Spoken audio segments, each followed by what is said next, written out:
Great. Hi, everyone. Thank you for joining us this morning. We have a nice intimate group of 7 today. So I can't do justice to the way Jon does this opening because it's so eloquent, but I will try my best. Welcome to the commerce community of the Open Voice Network. This session will begin and end at a scheduled time and will be conducted according to the antitrust guidelines of the Linux Foundation. It is now being recorded and it will be available on demand as well as on the Google GC Share Drive. Okay, we need more coffee. Today, we will be talking specifically about the findings from the Voice Consumer Index, specific to the commerce community. So it's not necessarily an overview of what they're going to get today, but I think what we wanted to do is focus specifically in the retail and commerce area. And now I'm going to hand it over to Gwen, and she can talk about what we're going to do. Thank you, Manny. Manny and I co-chair the commerce community for Open Voice Network. And for those of you that are new to Open Voice Network, we're a nonprofit organization dedicated to making voice assistants worthy of user trust, especially for a future of voice assistants that will be multi-assistant, multi-platform, multi-device, multi-modal, and multi-use. So these are, it's a very exciting industry. And while serving a range of stakeholders across industry sectors, the commerce community looks at AI-enabled voice assistants in concert and context of conversational commerce. So we're looking at how consumers are starting to use voice across platforms and devices in terms of top of the funnel exploration of product search and ultimately purchase. We're thrilled to share new industry research today brought to us by Susan and Scott Westwater, a husband and wife team who have become leading voice industry experts. They've published a book called Voice Strategy, and I understand have another book in the works. Their agency, Pragmatic Digital, is worked with Vixen Labs, who's fielded primary research across a number of countries, and they'll tell you about some of that methodology. But they've launched the Voice Consumer Index 2021. Today, they're going to share how these findings stand to impact retailers and brand marketers. So it really is a special slice at this data and a retail and commerce lens at the Voice Consumer Index. So let me hand this over to the Westwaters. Thank you so much, Gwen and Manny. That was a great intro. We really appreciate it. So really, sorry, Scott, before you start, you can unpin us so that they have a full view of you guys. Got it. Oh, okay, there you go. I'd like to say it's my first day, but it's not, so that there's no excuse. We're super excited to share this with everyone here. This has actually been a labor of love for Susan and myself for really the past 4-ish months or so. As Manny and Gwen said, we worked with Vixen Labs and partnered very closely with JP and the team to actually bring this primary research to bear. And what we wanted to do is identify in some key audiences, so in 3 key markets, US, UK, and Germany, we wanted to identify what the behaviors are when it comes to using voice assistants. And the definition of voice assistants are smart speakers, smartphones, and really any way people engage with their voice using a smart assistant. So this is not just smart speaker. This actually kind of runs the gamut. And what we wanted to do is look at the behaviors, the attitudes, and the uses when it comes to voice, so we can start to uncover some of those use cases that we always talk about and really figure out where the value of voice lies for the consumer. So like I said, it's US, UK, Germany, 2,000 people per audience. So it's a very large sample, and we believe that it's one of the largest, if not the largest, study of this kind done to date. And the other thing to note is the audiences were nationally representative. So they didn't skew one age group or another. This is actually very general population focused. And we wanted to do that so that it was actually most meaningful for the marketing audience. So what we have done for today, as we dive into all of this data, is we've pulled out the top findings from there. There is an executive summary available, and there's some other, there's also a white paper we wrote that's 36 pages of content and goodness. What we wanted to do today, though, was, again, as Manny and Gwen had talked about, we wanted to focus on what's really relevant for the retail audience. There are some pieces in here that we want to talk to set a baseline. Number one, there is a significant awareness of voice technology. That's really an exciting thing. It's something we've known. There has always been an awareness for a few years. What's more exciting is that number down below of who uses it. So in the US, it's over, we have over 50% usage across all three. In the US, it's 57. In the UK, it's 59. And then in Germany, it's 52. All of these markets, which we had chosen, were based on size, but also on how much of Google Assistant, Alexa, what's all available within those markets and where they are in the adoption phase. We had a bit of a range. We're still seeing this deep over 50% usage. Mm-hmm. And the other exciting thing is, so now we know that we have not only monthly usage, but we have weekly usage. We have people that are using it daily, and we also have large percentages of the population that are actually using it multiple times a day. So basically, you got 21% in the US, 24% in the UK, and 23% in Germany are using an assistant multiple times a day. And then when you add that with the 9, 10, and 8%, you're looking at about a third, about 30+% in each market where people are using these devices and these assistants daily. So I think the key takeaway for us here is people are using it way more frequently than we thought. This is one of the first times we've actually seen this granular level data that shows how frequently people are using it. The other thing that we've unpacked is with the people that have adopted and also with the people who haven't adopted, what those barriers were. So even amongst that, 43 or so percent of the population, we now know what their barriers are. And no surprise, privacy came up, safety, trust, things like that. But now we know, kind of that baseline of barriers that as an industry and as marketers, we need to overcome to convince more people to actually use this interface. So all around, just really great information to help us push voice into that next level. The other thing to know is this is not just for the kids. We are seeing in the US, in the UK, and Germany, a definite spread across from 18 to the 65 plus cohort. So what that means is there's an opportunity for all brands, not just those that hit to millennials or the younger set. It also then flies a little bit in the face of that whole concept of who an early adopter is or an innovator. These are folks that are finding the value in using it. And so we are seeing, even with like the silver tsunami that's coming, there's an opportunity to use voice to make that easier and to also capture those consumers. Yeah, so it's pretty widespread through the platforms and also the age groups. And so just a little on the color coding. So the green is actually the highest percentage in that given age group, yellow second, and then red being the third. So as you can see, even in the 18 to 24, you've got people using Alexa, you've got a lot of people using Siri, and you got people using Google Assistant. So what this means is we can't necessarily count out Apple. Granted, as third-party developers, we can't really create experiences that tap deeply into Siri yet. But we also have some data that suggests that there's a mobile optimization play for existing mobile apps and also websites. So definitely want to keep Apple in mind and also, Android in mind when we think about how these voice experiences can come to bear. The other thing that we've learned is that home is where the voice assistants are used the most. Not surprising after the past 18 months of where we've been living, but what we're seeing is that most voice users are using voice. They do use it in multiple locations, but primarily at home. The important thing, and Scott just talked a little bit about this, of when it comes to mobile, is it's not just on a smart speaker, it's also on a smartphone. And so when we start to think about, as we start to think about what multimodal means, it's not just smart speakers with displays, it's also our phones, which are the original multimodal experience when it comes to Voice Plus.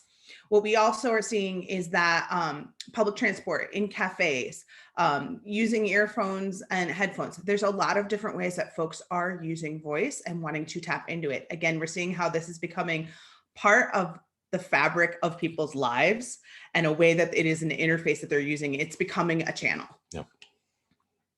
And to that end, so one of the central theses of this research that when we first set out was we think that there's a lot of people that are doing marketing to funnel type behavior. And so we really wanted to understand and unpack that and say, are people truly doing things that align with a marketing funnel? And much to our delight, I'm not going to say surprise, I'm going to say much to our delight, we did see a very clear pattern of behavior that actually reinforces existing marketing funnels. So these questions right here are pulled out from a larger set that we asked. So there was like 15 things and said, do you do these 15 different things? And it was randomized. So it wasn't just, repeated, A, B, C, D. And these were some of the top things that actually came out of that task list. So primarily people are asking a question, and we know that is voice search. But there is a bit of a disconnect between what consumers think of search and asking a question. It doesn't seem to register that, if I'm asking a question, that's actually a search behavior amongst the consumers. And that's actually something that comes out in some of the search questions that we asked. But overwhelmingly, it's like 91% of people are regularly, sometimes or occasionally asking questions to their assistant. So very, very top of funnel, like when Amanda were talking about. So general awareness questions, and then diving down to that next rung where we're doing either specific products, local services, or even specifically about the brand. And so what we're seeing is a behavior that they go from an awareness to a consideration phase. And then we're even seeing purchase happen. Mm-hmm. The interesting thing about this is this behavior is happening without a lot of support from marketers and also businesses. So people are already doing this behavior. It's now up to us to start to provide relevant content so that our content shows up when people are asking, where it's relevant.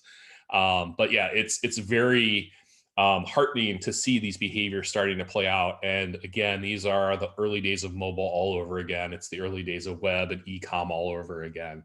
And again, now we have the data to actually support that story.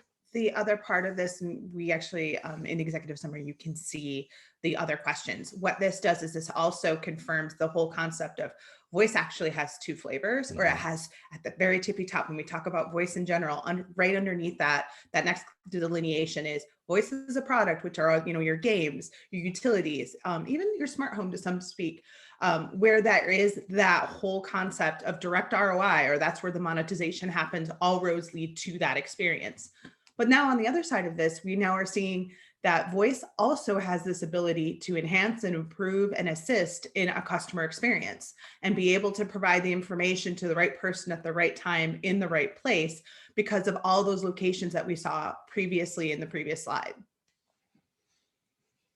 So the big takeaway for us, so we got the marketing funnel kind of sussed out. Then we wanted to understand how people are finding out about using their assistant, how they're finding out about third-party skills and actions, how they're actually doing this behavior, like why they're doing it. And overwhelmingly, the number one answer was, it's just trial and error. I had to go, I tried something out and it either worked or it didn't.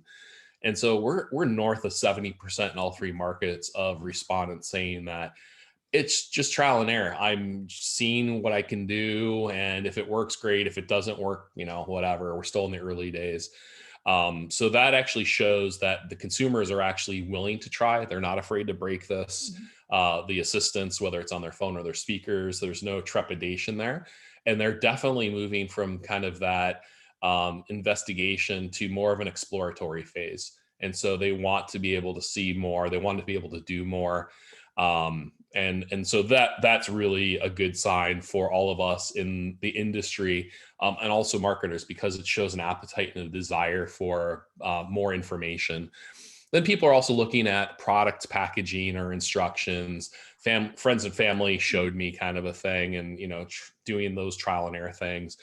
And then if you kind of work towards the bottom, 38% in the US, UK, and then 43% in Germany actually saw some sort of an example in advertising or promotion.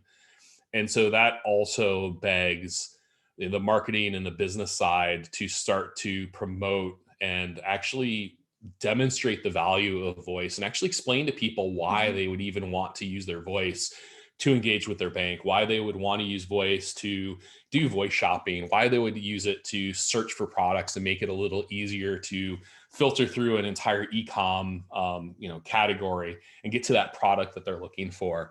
So it's really an opportunity when you look at the amount of people that saw things within advertising, marketing, and promotion, and then the trial and error. It's really an opportunity for all of us marketers to really support the audience and provide them with that relevant content and context. Absolutely. It's really exciting to see. We were looking at some attitudinal questions as well, where we asked where folks were at, and that's how we sussed out the importance of privacy and trust, which is not a shock because we know that is something that's up there. One of the other things that came from that though is like, I want to know what else I can do. I want to do more. And we're seeing that they want to do more, so much so they're willing to take that chance and do that experiment of that potentially could, trial and error has a failure rate, but they're willing to do that. So what's exciting is as a marketer, we can be there and in that place and be able to assist and guide, very much similar to how when we introduced other innovation like mobile and web, it is a matter of including that explanation. As Scott mentioned, it's important to include also, here's how to use it. Here's all those pieces. And that's what comes with the early days. It's like the amazing news is you're going to be first entry. You're going to be first to market in here, but you also then the other side of that is you're going to have to explain how to use it. But the excitement of that is that you're going to be able to then be first on that piece. And we'll dive a little bit more into what we're seeing with search behaviors, which is a great opportunity. Yeah, and Susan likes to say that number 2, product instructions or packaging, to have that data back in the early days of the web or the early days of mobile when we were trying to convince brand managers to add, the URL for the website to a product package. Or just get it out there in direct response television, put it in a tag at the end of a spot. It was hard to convince people that that was something that was relevant because at that time the web was still new. It hadn't really proven itself, and we really had to justify what has now become the internet. It's funny to think of in terms of 2021, but we're here again. This is literally the same story playing out over again. So it's really super helpful. And one of the reasons why we wanted to ask these sets of questions is because we wanted to provide that information so that we can all start benefiting and really start, providing our audience better solutions. As I like to say, it's not a discovery problem because discovery is passive. Yeah. It's an awareness problem, which as marketers, we got that. Yeah, that's what we do. So the other thing to know is voice search is an opportunity not just for retail, but across all of the industries that we looked at. So in the study, we looked at 7 industry verticals. The list here is the industries that we looked at. So when you remove kind of the usual suspects of weather, music, and news, which we always see, time and time again from all the research, whether it's from VoiceBot or from, NPR, Edison, you always see those as kind of the top tasks that people start to use when they start using assistants, especially the speakers. So when you remove those 3, you're looking at entertainment in the first position, retail in the number 2 position, healthcare, food and restaurant, local services, CPG. And so you're really looking at, in all of these cases, over 30%, even in finance, over 30% of people indicated that they want to be able to use their voice to search for information relevant to that topic in that industry. So being that this is the commerce group and retail is, a big part of that, there's a tremendous opportunity and your consumers are actually asking for it. They really want that information. So it's now time to start providing it to them. And we're also seeing then on top of this, we were also looking at, okay, so we've got this great information. We've got these questions, quite frankly, of where we're like, all right, let's ask about this, but let's go a little bit deeper. What happens? Because we know right now that in some cases, purchase can't always happen on the voice experience for a variety of reasons. And so how does that handoff work? What does that look like? Where are they starting? So as you can see, we went through and we saw, what's that search behavior? What are they looking at? How are they getting there? And right now we are seeing that smart speaker and laptop are a little bit lower. They're under 30%, but they're approaching. However, we are seeing voice to conduct a search on my smartphone is 37%.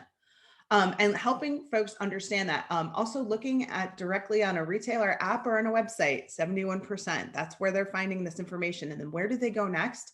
The website. But then what we look is then we see they use that mobile app. And then down under there at 62% is continue using a voice experience to learn more about the product. So if they can, they will. They'll stay in voice. They'll stay where they're going through that, which is really exciting to see that there's this opportunity again of following and keeping that supported along where available. Yeah, and so on the left, that's where we were talking about the disconnect between what Mhm. consumers consider search behavior and that asking a question. These numbers are generally smaller than what we saw on that, general awareness asking a question slide on the marketing funnel. But I still think that they're compartmentalizing search separate from asking a question. So especially when you see how low it is on the smart speaker, which we know that's a big behavior that happens there. So what we want to do in subsequent research is actually unpack that a little bit more and really try to suss out if there is a labeling issue based on the industry. And we're calling it voice search, but consumers call it asking a question, and really just understand that behavior a little bit more. But what's more fascinating is this handoff. And in many cases, it's a very siloed handoff between that search experience, that voice search experience, and where they want to go next. And so if they want to go to the product website, especially if they're on a smart speaker, there's really no good way to do it right now. We know the platforms are working on that and being able to link you deeper into other things. But current day, that handoff is a little wonky. So we need to look at, how those handoffs happen, where those handoffs happen. But like Susan said, the fact that 62% of people raised their hand and said, if we're going to start in voice, we want to continue this experience in voice. That was really interesting. We did not expect to see that high of a number when it came to that. So it also begs, how can we use the assistance and voice experiences to assist and then make the decision, do we continue on to purchase, or do we hand that purchase behavior off to a mobile app or to a website? And one other thing too, to talk through that is I think some of the reasons why there might be that disconnect between, and this is pure conjecture because we do need to do deeper research, but some of that could be the fact that when we do a search in Google or we do that search, it's a keyword. Long tail is something that comes into phrase, which is being brought about by asking questions. And so I think that there is that that shift in your brain of, I'm going to go do a Google search, I'm going to ask a question. There are folks anecdotally we have talked to who are like, yeah, I've never really thought about asking a question to my smart speaker as being search, but I guess, yeah, you're right. I'm answering a question. So I think that's also something we're going to see in attitudes and behaviors is that whole idea of there's been a discussion from the information architecture side of things of where we discuss Google searches kind of go against the hunter-gatherer type of aspect of, hey, as I'm going along and I'm looking at things, I'm observing, I'm asking questions, I'm moving along, as opposed to I'm just going to put in a keyword. We're going to get back more to that hunter-gatherer behavior. So that'll be a very interesting way to see how questions and language shift. So that's something to be also looking at. Yep. So the other thing we wanted to do is understand, so if they're saying that they're going to a product's website or a mobile app, and those are really the two that I was most interested in, knowing that, in my career, I've worked on hundreds, if not thousands of websites and definitely, 25 to 50 apps. What of those features of those existing properties would they be interested in using their voice to interact with? And this is more future casting and just trying to understand, from a behavior standpoint, what would you maybe even be interested in? And quite frankly, I was shocked that in both cases for mobile apps and websites, the number one thing they came back with was being able to search for answers to questions they have about a product or a service, or just in general within a mobile app experience or within a website. That's really interesting to me. So what it suggests is they're getting used to this behavior in the assistant world, and they want to see that behavior happen so that they don't have to interact with navigation. They don't want to dig deeper. They want to be able to quickly get access to the information they're looking for. And in the context of a retail purchase, be able to get to that product page faster so they can actually hit buy now. So that was super interesting to me. And then we see, interacting with app features or navigating a website, both similar behaviors kind of in that next rung. Being able to log into an app using voice login instead of remembering my password was also something that was pretty highly requested. And then the most interesting thing, and I think this is just kind of by nature of where we are in 2021, the least favorite of all these, or the least requested, was to be able to interact with a chatbot with their voice. And so this is really interesting because obviously we talk about conversational interfaces and conversation design all the time. And so this requires some further investigation to understand why. But it could be that they're seeing the value and being able to access quickly the information in those search behaviors and those kind of quick hit task-based things. And they're not ready to have deeper conversations. That's kind of the working hypothesis right now. So it's not that chatbots and voice conversation experiences are bad, still over 30, it's almost 40%.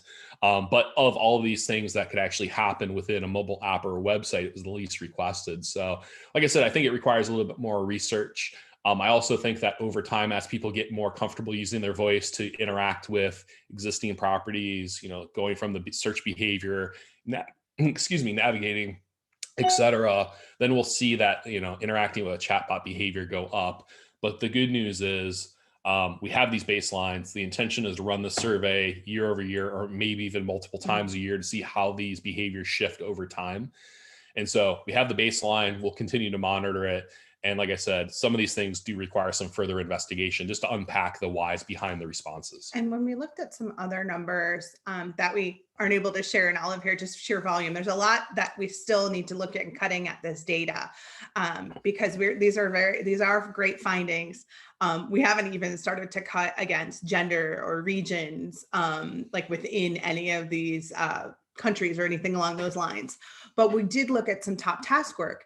We saw a lot of transactional types of behavior. It isn't that they're ready to have this drawn out conversation with a brand yet. It's give me the information I want. Let me track my package. Let me get my product. Let me make that selection. It's a lot of task-oriented transactional behaviors as opposed to I want to have a conversation to find out the best thing that I want. They're not quite there yet, but they're on their way if we guide them and we give them those experiences. I'm not sure we have those experiences that are available yet either. Yeah. And actually to that point, so what Susan's referring to is we actually did what's called a top task exercise. So within each industry vertical, we identified 50 common tasks that maybe they would do during awareness, consideration, purchase, et cetera. And we said, of these 50 things, what are the top 10 most meaningful things to you without voice as a lens? And so they responded, and we have a good idea of things that were important and meaningful to them. And then we said, okay, so of those things, what would you use your voice for? And that's actually where we saw kind of that intersection for the things that they really want and the things that they're likely to use their voice for. And so that's something we're not making publicly available, but we do have that data. And so if you're interested in unpacking that, we're certainly open to conversations and certainly open to consulting projects when it comes to that. But we do have probably 75 to 100 use cases in every single industry or across all the different industries that people have kind of raised their hand and said, these are the things I want to be able to do right now in 2021. So in summary, what we found is that voice is rapidly becoming a part of consumer habits and daily lives, and that it's a global phenomenon. This is no longer just led by one market. So it is something to think about on a global scale. And then the next phase is going to be, voice is going to be the next phase of SEO, soon SEM, once that's sorted, because we know that's coming. And we also know that if you have products, location, or content, unless you optimize it, you're not going to be findable for voice. So your first step is an approach towards an idea of optimization. That's the least you can do to get into that piece of it. And then it's going to affect your digital ecosystem. If you're going to be successful with voice, it's going to have to be a part of the full piece. It can't just be a POC that never gets any other marketing support behind it or instruction or direction. It has to be in the fold. This is just from a tactical perspective, and just that it has to work and behave that way, but it also has to sound like your brand. It has to be a part of your brand. So it doesn't feel like there's a disconnect between those two, especially when you've gone through that effort. Yeah. And then you also need to think about not just the smart speakers, it goes well beyond there. And so you do need to think about your web or your mobile app of where that's going to be at. The other thing to think about is, as we've looked at all of these assistants, when we talk about having a voice strategy, it's not just about which assistant am I going to go with? Am I going to go with am I going to go with one specific one? It's about having a full holistic way of, again, looking at it from a perspective of being in the right place at the right time for the right audience. It's not about, I'm just going to be within this one device, or I'm just going to be with supporting a single assistant. It needs to be thought of a lot more holistically, because you will not get your full available market if you only just focus in one particular lane of that. And that's okay to start, but if you want to get the whole potential, it's going to be required to look at that bigger ecosystem. And I mean, the thing that we take away from this is it's happening now. It's happening faster than we thought. It's not going anywhere. Now's the time to get ready and actually support your audiences. So to that end, that's really what we wanted to share today.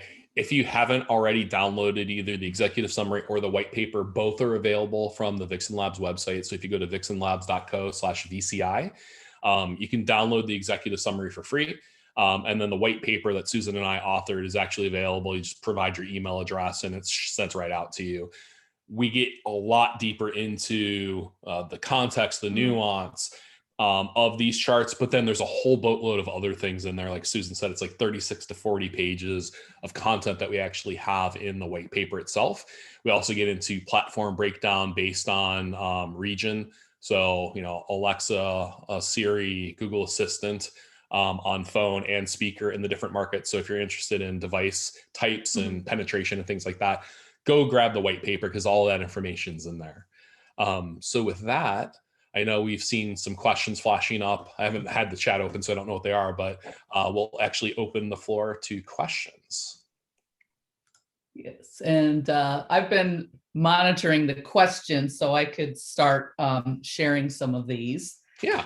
And I'm on. And then I would like to suggest Jon Stine, who's with us, who started Open Voice Network, had a lot of comments. It would be great to bring him on towards the end so he can summarize some of those. There was one more technical question that came from John Trammell at Target. He had to jump off for another meeting, but he was asking just about the error bars on those measurements. Were there differences between the US and UK and Germany significant? And I don't know if he meant for a specific finding or a general research itself. So in the white paper, we'll let Jon know, we do actually include all of the charts that show within there. In a lot of cases, the percentage shifts were not huge. They definitely were within like plus or minus between less than 5%. So we did see a lot of consistency in those behaviors. One we will say that is worth looking at is the age breakdowns, because in the UK, Alexa did index more towards a little bit younger audience. There also is a lot more Alexa smart speaker usage in the UK than there is in the US and Germany. And then like in Germany, we also saw like a small, and again, these are small numbers, but it was exciting to see is that like headphone usage was a little bit greater in the US and in Germany than it was in the UK. But we also got into the idea of the nuance of it's not just privacy of data, it's privacy of spatial privacy of what is happening around you, who's in the room, who's around you as you're using these devices and speaking out loud. So that is something we also saw. Okay. There was a lot of interest around your takeaway number 8, because that's you're really getting into the heart of customer journey, multi-channel customer journey and sort of the handoff. And I know Jon will chime in on that because he had a couple of comments, but maybe this is the elephant in the room. Is this an issue of, and I know, this is primary research and you've presented the findings, and then we'll talk a little bit about some of the interpretation of the findings, because there was another comment from Jason Croyle about, are we really kind of interpreting your experience into this landscape in general? But, what is it really like for the shopper going, or the consumer going from one assistant connected to the one device to another assistant connected to the next device?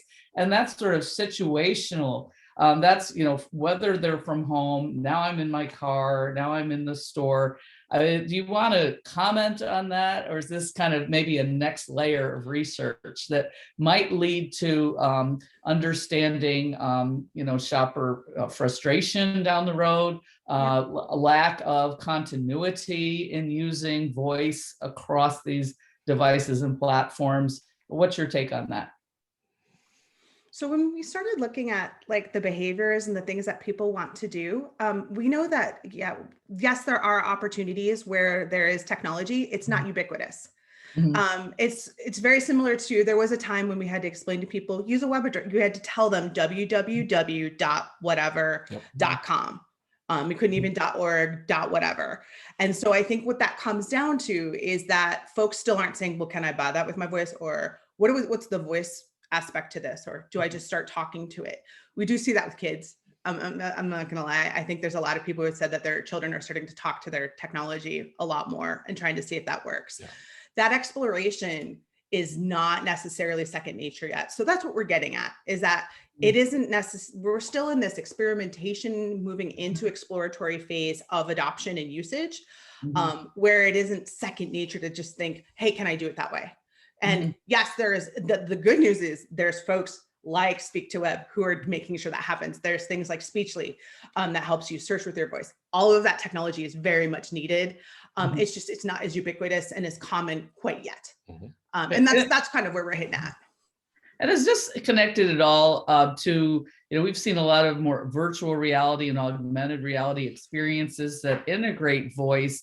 And I can think of an example where Colgate had done kind of the brushing your teeth buddy for children to sort of engage them in that sort of oral care activity, and made it really fun and kind of an immersive experience for them. Do you think the respondents in these different age groups are connecting the dots with that type of voice because it's voice in context with other things? Or do you think it's just commanding to, information, hey Siri, hey Alexa? I think it's kind of all of the above. We did see a lot of people, to our surprise, suggest that they were using the skill store and action on Google store, whatever it's called, to actually get third-party experiences. And that was actually quite frankly surprising to us, that it was something like 45% or so of people were saying that's where they were finding information. And so that suggests that there is an awareness of third-party skills and actions and applications, quite frankly. So it's hard to say, overall, because we didn't specifically ask what's your awareness of third-party experiences, but it was pretty clear just based on that response that there is at least an awareness of that. So it is command and control. It is a desire, and clearly that showed up in the data for more. And so what more is really up to us as creators and up to us as marketers and brands. And we like to say that voice is not the silver bullet that everyone says it is. It's not a one size fits all proposition. And so there's kind of this equation we go through. Does it make it easier for someone to accomplish their task? If yes, continue. If no, don't. And so I think that's kind of where we're at right now, where if it makes it easier and provides relevant value to your consumer, awesome, do it.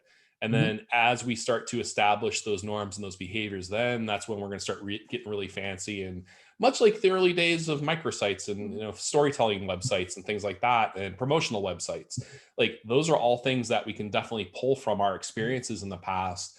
But I don't know that based on the interaction with a chatbot being a relatively low requested feature, I don't know that our consumers are completely ready for it, but they're going to be. So it's just as much, patterning them for the future as it is, providing them with relevant stuff now.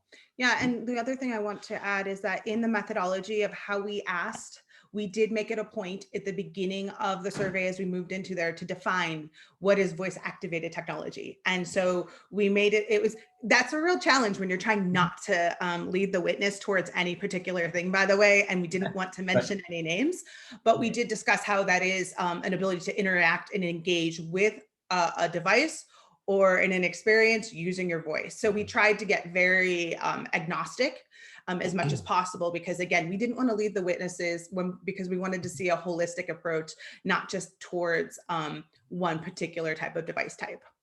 Here was a question from Jason Croyle with Speak to Web. And I'm not sure if it was more after, it was more your section number 9, but it was towards the end of the presentation.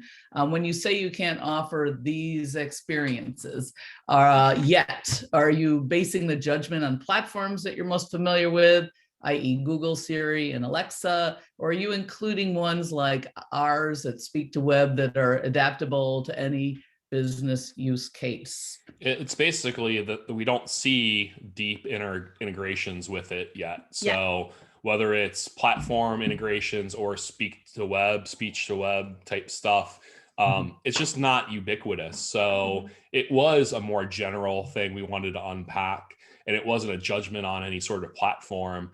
But we really wanted to understand from a consumer standpoint, what are you interested in engaging with? Now we have the data to actually get brands and marketers specifically to invest the dollars into platforms to integrate those features into their websites.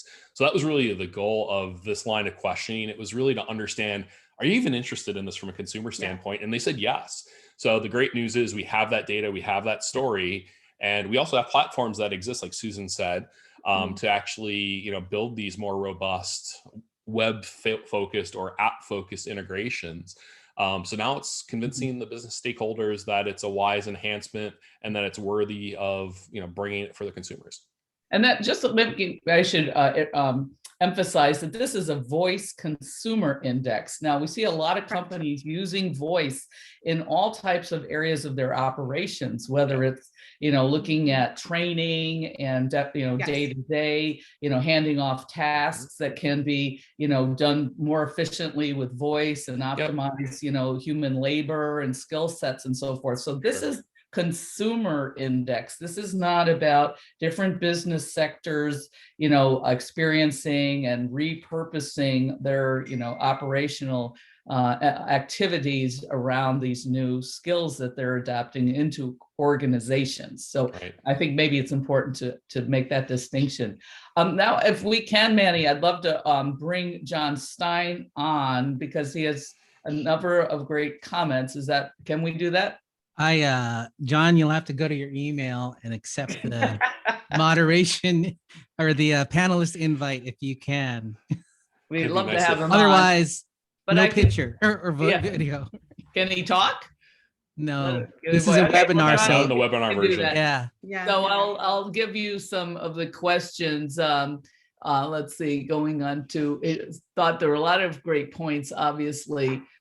He went back to that takeaway number 8, which I talked about. Voice now is a part of the multi-channel customer journey. I suggest we cannot evaluate all a voice in a silo, which was really that, getting back to that part of the conversation, how are we moving across devices and platforms? So it'll be much more of the web overlaps with the store, connect overlap with other touch points, and wanted to know if generally you agree. And I have to add into the audience, now we're saying, here's this research. Now we're, as people working in and around voice industry, how we see the world going forward in a way that we're really interpreting based on our experiences and the learnings from this research of what this frontier can offer brand marketers and retailers. Oh, 100%. And what we caveat all of this research with is this is directional. This isn't like shouldn't be taken as the Bible. And so each brand needs to do their own research to understand what it means for their audience specifically. We think it's great for direction. And quite frankly, there's a lot of really good things you could probably put into play. But, we had to be as broad-based as possible because we were addressing entertainment, retail, CPG, healthcare. And so we had to keep it kind of general. So some of those nuances that, you, Gwen, and Manny have being retail experts probably weren't captured as closely in this as it could have been if we did a retail specific deep dive. But the good thing is, it's definitely an ecosystem play. We can't treat this as an R&D project. We can't treat this as a silo. This needs to be integrated. And your consumers are already doing the behavior with or without you.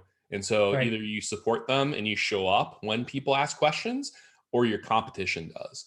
And Right. so one of the big things from a voice search standpoint, especially on the speakers, is it's one question, one answer. If you're not part of the conversation set, you don't exist.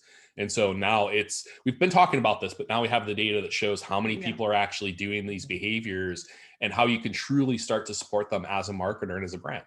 Right. And I think this is the starting- first kind of research that's been done in a while, right? I think there's been this aggregated studies and things like that. This is Yeah. actually something that it's been a long time coming because we haven't had this kind of data, right?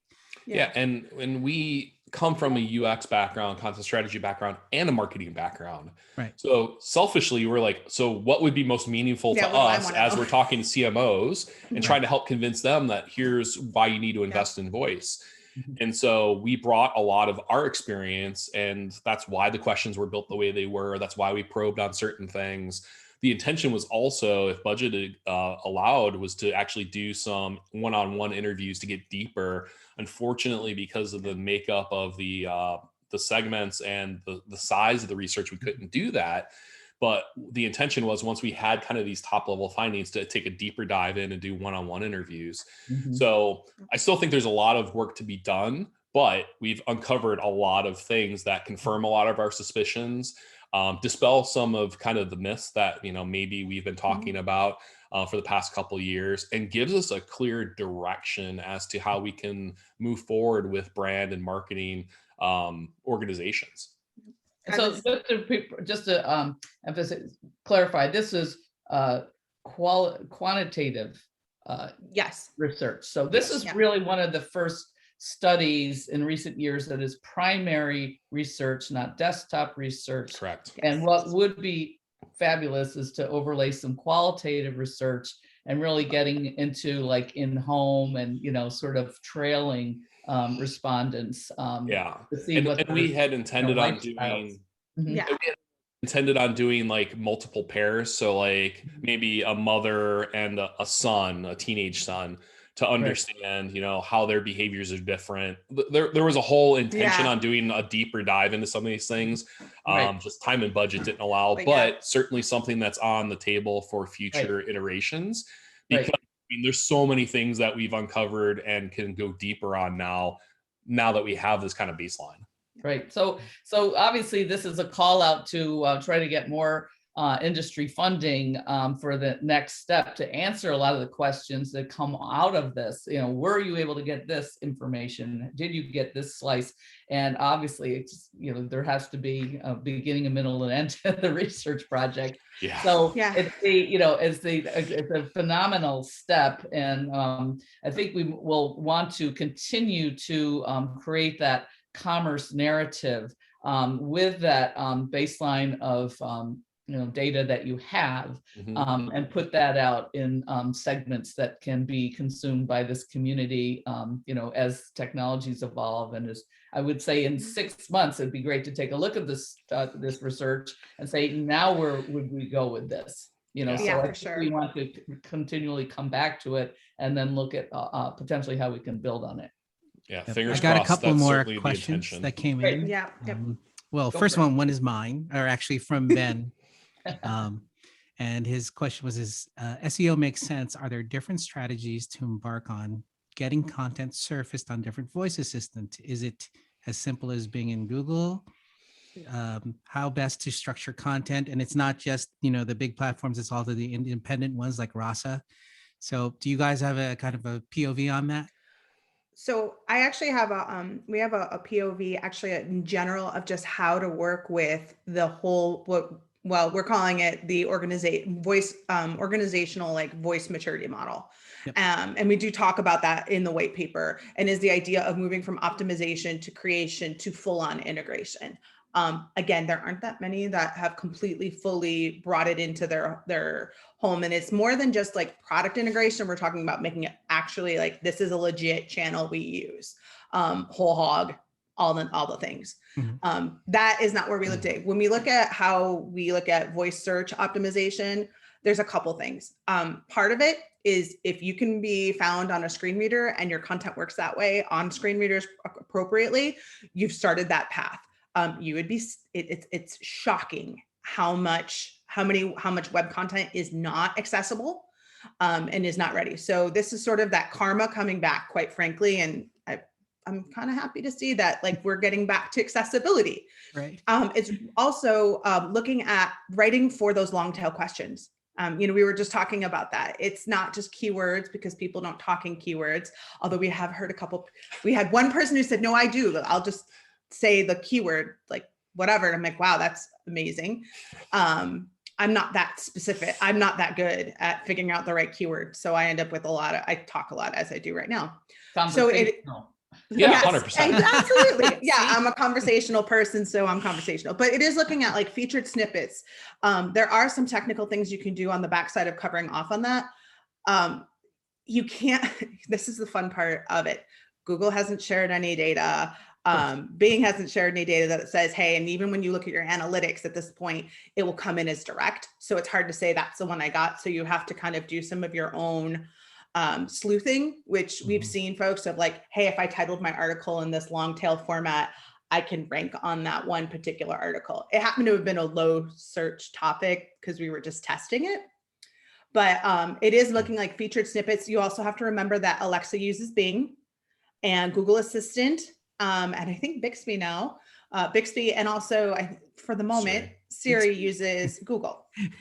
Rumor has it, Apple might be building their own search engine. Some folks have seen some things in the code, in some of their code that looks like it is, but we can neither confirm nor deny because we have no specific information on that. But it is also realizing you're going to have multiple search engines involved.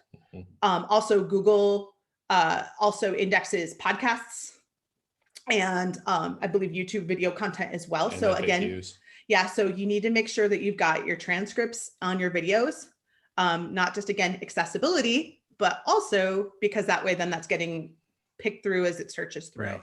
So it's doing a lot of those pieces. There are other things where you're making sure that your H1s and all of your good SEO practices are what's going to push you that way. And then again, writing your content to be searchable.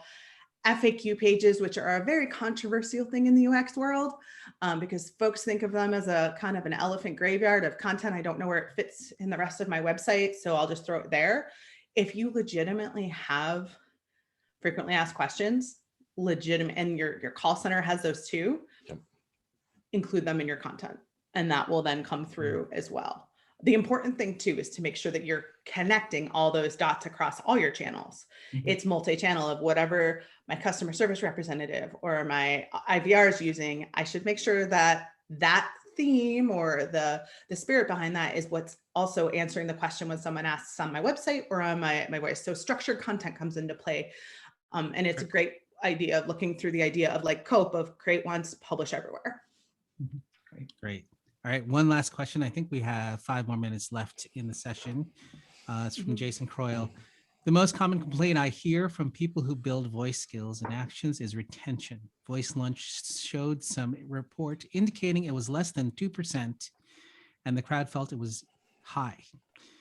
How can we use what we've learned to help voice designers build skills that people actually want to use? That's actually the question. I mean, I think it goes directly to that last thing. It's got to be things that people want to use. And so I think a lot of what has happened to date has been experiments and a lot of like personal projects. And like, I think this is a good idea, so I'm going to put it out there. And it's really like, we bang this drum all the time. You have to talk to your audience. You have to understand where the value lies and create something that's useful. So I think the bad news for some of the folks, within the voice community is a lot of the consumer behavior right now is task focused, and they're not those deeper interactions yet. So I think that also could play into it. So it's, getting people comfortable with voice as a interface and being able to get them using it. And then, like I said, it's the microsite concept. It's the deeper promotional stuff. It's the games. It's all those things. But that's very much a voice as the product kind of a approach. And what we're talking about here is really voice as part of your ecosystem. If I assist and the purchase is made, there's no reason for a consumer to come back and actually engage with that. I've done my job. And so it's really, looking at what's most relevant to the audience, but also in the business sense, what's most meaningful and valuable to the business. Yeah, Yeah. it's also the whole idea of reminding them that they used it and coming back. Now, that doesn't mean if they opt in on Alexa skills, spam the crap out of them. Right. Like, honestly, Right. that is like my first reason. Like, I've had it happen. I'm not calling names, but I've had you need to opt into emails to use this skill. And then I suddenly am getting a weekly newsletter. Hold on a second. That has nothing to do with this skill. So it's being respectful of that as well. And making sure that you're delivering on that. One thing I do want to call out, we don't have that data in this particular share out, is when people talk about why they don't use it, it's not because it's too hard. It's not because it's not understanding them. It's not because what was the other thing they didn't? Yeah, it's confusing, or the equipment. It looks like it's coming all down to what is the value of what it is I'm doing and how does that work? Because they're transactional. Again, they may not be so deep. So we have to go and do the job of reminding folks. And it's everything from at the bottom of the email that they've opted into, of saying, go ahead, use our voice skill, or use this voice. You can use your voice next time. Or even when they're on hold, have you tried using our voice experience for this? It's figuring out ways to do that and then putting that through there. Right. Okay. This is your 3-minute challenge, because that's all we have left time in this. Oh no. So, question from Colin is conversational design too sexy to reassess voice as an interface more simply, or as a feature in existing experiences? And a little comment back from John was, for Susan, it's about providing value. We have moved beyond the magic phase. So if you can answer Colin's question in 2 minutes, because I just used up one of your minutes. Right. Too sexy. So here's kind of the crux of it. I see a splintering of voice that needs to happen, much like what happened in the web.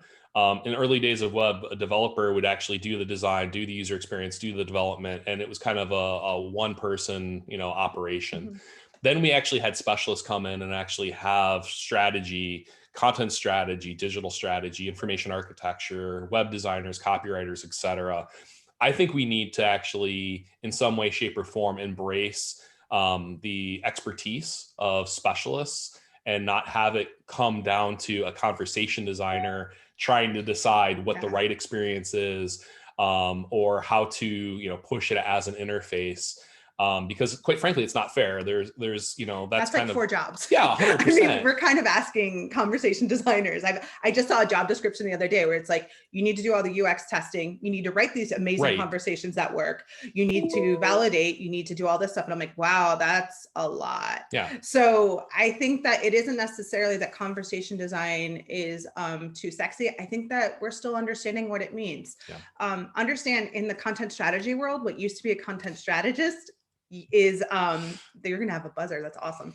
Was now a content designer. Yeah, it's a content designer.